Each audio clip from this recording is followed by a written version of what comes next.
Bonjour et bienvenue sur musculationprésidence.com. C'est Étienne. Et c'est Charles. Est-ce que je t'ai pris de vitesse, Charles? Non, c'est correct. Moi, je suis toujours prêt. Toujours prêt. Nice. Sur musculationprésidence.com, on vous donne des conseils scientifiques de musculation pour prendre la masse plus vite au naturel parce qu'on est deux entraîneurs diplômés en kinésiologie. Yes. Et aujourd'hui, on va parler d'un type de contraction musculaire qui est très efficace pour déchirer les muscles et faire prendre la masse. C'est ceux qui connaissent bien ça parmi vous savent de quoi je parle. On se parle des contractions excentriques. Puis des fois, je pense, toi et moi, on prend ça pour acquis, tu sais, que contraction excentrique, c'est meilleur que les contractions. Contraction concentrique. Contraction. C'est un petit peu difficile à dire. En tout cas, c'est meilleur que le concentrique, puis c'est effectivement là que beaucoup du stimulus de prise de masse se passe, mais on n'en a jamais vraiment parlé. Ben de un, moi je suis certain qu'il y en a qui nous écoutent et qui ne savent pas c'est quoi la contraction. Oh, t'es fait avoir! T'es fait avoir! Non, il est difficile pour vrai. Pourtant.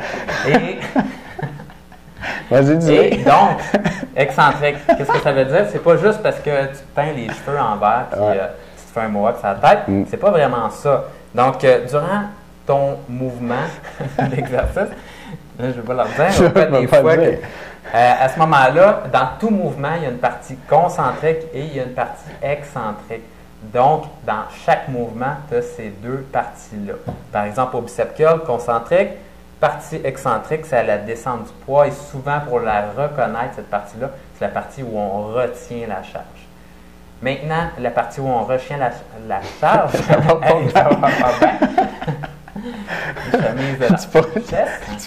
tu pourras plus dire aucun mot à la fin de la capsule. Non, c'est ça, j'ai juste peur de parler. OK, donc la caractéristique de la partie excentrique, c'est qu'on est capable d'utiliser plus pesant à ce moment-là. C'est assez facile à comprendre. Les fibres musculaires ont besoin de s'attacher et de se tirer entre elles pour réussir à soulever le poids. Mais tout ce qu'ils ont besoin de faire, c'est retenir et se laisser finalement là, défaire tranquillement pour la descente. Donc, on est naturellement plus fort à cette partie-là. Et là, il y a un pourcentage supplémentaire où vous êtes plus fort. Ça va dépendre de votre expérience en entraînement. Ça va dépendre également de vos groupes musculaires utilisés. Il y a certaines personnes qui disent que ça va jusqu'à 20-25% plus fort en excentrique. Il y a d'autres personnes qui disent « ouais, on pousse peut-être un peu fort, c'est peut-être plus 5-10%, mais dans tous les cas, on est plus fort dans la partie excentrique que dans la partie concentrique. » C'était bien expliqué, ça. Et une bonne façon de vous en rendre compte, si vous voulez faire un test, c'est faites une série de bicep curl, l'enfer, le plus que vous pouvez. Vous n'êtes plus capable de soulever votre poids. Et là, prenez-le avec l'autre bras comme ceci. Et là, essayez de descendre le poids. Et je vous garantis que vous allez être capable de descendre quand même dans une forme, peut-être pas excellente vu que vous êtes vraiment épuisé, mais vous allez être capable de le descendre dans une forme quand même correcte, tandis que vous n'êtes vraiment plus capable et votre bras va rester vraiment en bas, vous n'êtes plus capable de soulever le poids. Donc, ce qui vous prouve qu'il vous reste du jus pour descendre. Toujours plus facile de descendre que de monter. C'est un autre principe, ça. Ouais. L'autre caractéristique qui est le fun avec la partie excentrique, c'est qu'il y a un petit bonus, c'est que lorsqu'on retient les fibres musculaires, ils tiennent le plus qu'ils peuvent, puis une moment donné, mais ils finissent par se déchirer parce que la pression est trop forte. Et la déchirure musculaire, c'est dans le fond un stimulus qui va dire à vos muscles de se reconstruire et de prendre de la masse musculaire. Donc, ça crée vraiment des dommages, des déchets métaboliques dans votre muscle, puis ça va signaler, dans le fond, à votre corps de construire vos fibres musculaires dans le futur plus grosses et plus solides.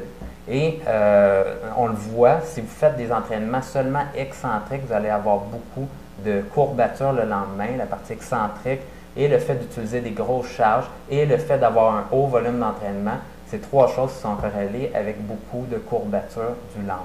Oui. C'est la raison, excuse-moi Étienne, la raison pour laquelle quand vous montez une montagne, ça ne fait pas grand-chose pour être courbaturé le lendemain, en tout cas à moins que vous soyez vraiment sédentaire. Mais quand vous descendez une montagne, vous allez vous rendre compte que Colin, je dirais que ça fait bizarre, puis c'est ça qui va avoir fait en sorte que vous avez les jambes raquées le lendemain. C'est ça que j'allais dire. Ah bon? J'allais dire effectivement, les gens qui vont faire du hiking, puis là ils reviennent, sont scrap, c'est pas tant monter à montagne que c'est la descente qui est tough. Ouais.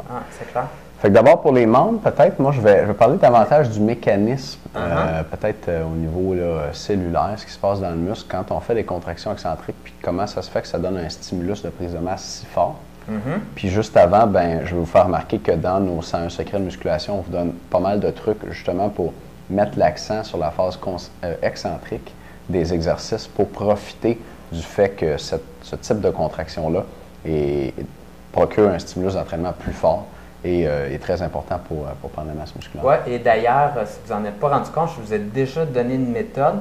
Donc, si vous êtes vraiment rendu plus capable, vous pouvez juste faire de l'entraînement à un bras ou une jambe, puis vous aider avec l'autre bras, puis le descendre comme ceci pour accentuer, faire 1, 2 ou 3 répétitions supplémentaires sur vos séries.